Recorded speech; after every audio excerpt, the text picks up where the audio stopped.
Hey guys, welcome back to the ShelterLogic YouTube channel. For this video, we're going to take a look at this ShelterLogic portable garage.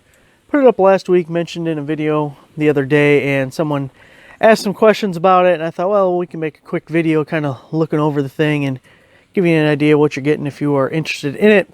I've never had another one of these portable garage things, so I really don't have anything to compare it to, but I can show you what this one's all about. I picked it up at Menards. It may be available at other places. I'll leave a link down below because the Menards listing has all the specifics, but this is 12 by 20.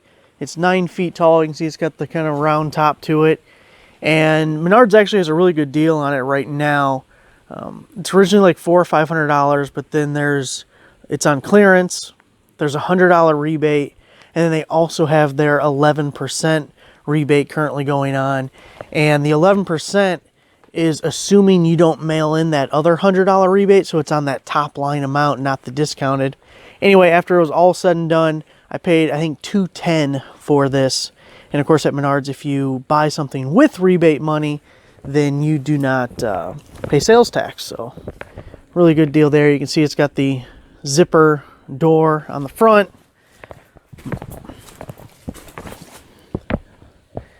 The back is just a solid piece. It comes as 3 different tarps.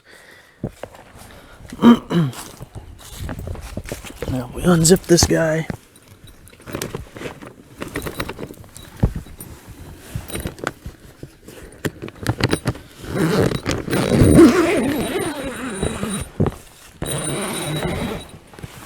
You see, I'm not tall enough to reach the top.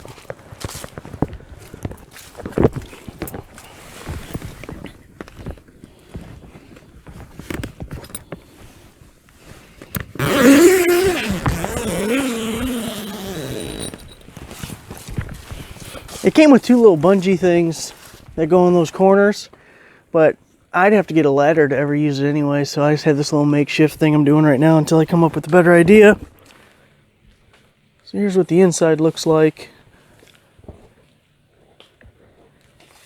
When you're building it, they start with you building these arches, and you probably need 2 people to put this thing together. Otherwise it'd be very difficult.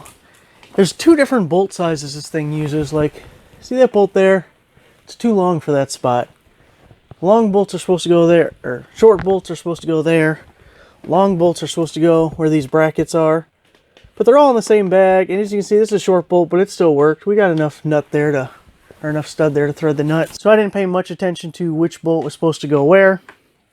But you build all these arches, and then you do this center connecting post and this upper horizontal post, and it's 3 different tarps. The first tarp you put on is this back one. It loops around, as you can see that overlap there, and then at the bottom you have the world's cheapest ratchet straps, and you strap it down. You do the same thing to the front side. You got your ratchet strap there. Also, it comes with 4 spikes that go into the ground. I don't believe this other ratchet strap is supposed to be here, but it was a convenient place to put it. That's for the side tarp, but it comes with these 4 spikes to put in each corner. They're like, I don't know, a foot long or more, and they have a big like auger looking bit at the bottom, and you just crank them in there.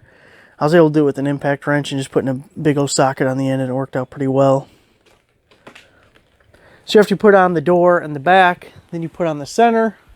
You just pull it across, and then you put these side posts through the loops, and it comes with these little brackets there and there. And you can actually see on this side we weren't real centered. See, it's hanging way over there, and this little tarp needs to go to the left a little bit. But as far as covered storage goes, I think it'll work out pretty well. And it wasn't too expensive.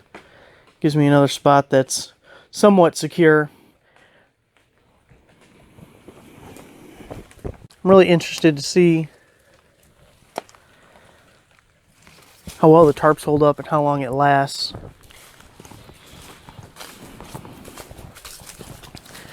But only time will tell on that one.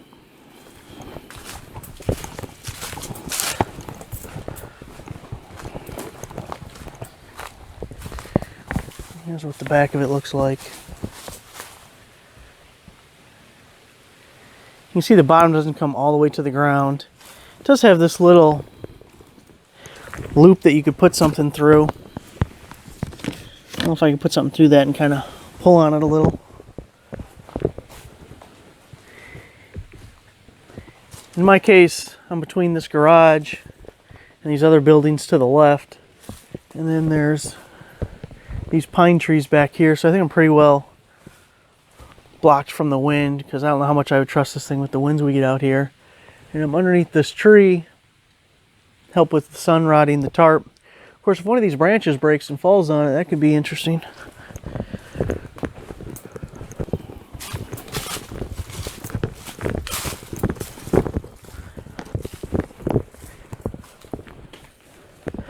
I feel pretty confident about it, but each of the arches has this little foot on the bottom with holes there, and I'm going to get some extra anchors to drive through those holes, because I'd rather be safe than sorry.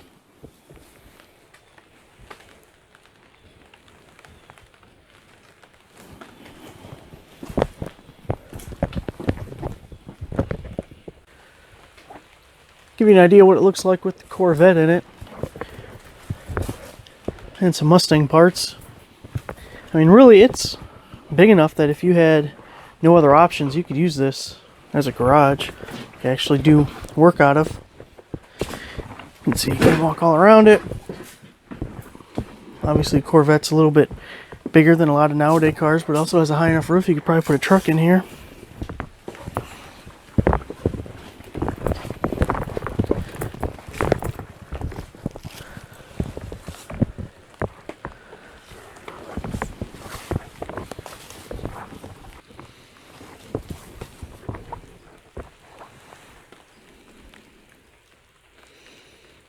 So there you go. There's a quick look at this ShelterLogic portable garage. We'll see how it holds up, but I think I got it for a good price, so hopefully I can get a couple years out of it maybe. Thanks for watching, guys. Make sure you give the video a like, subscribe for another subscriber. I'll see you guys next time.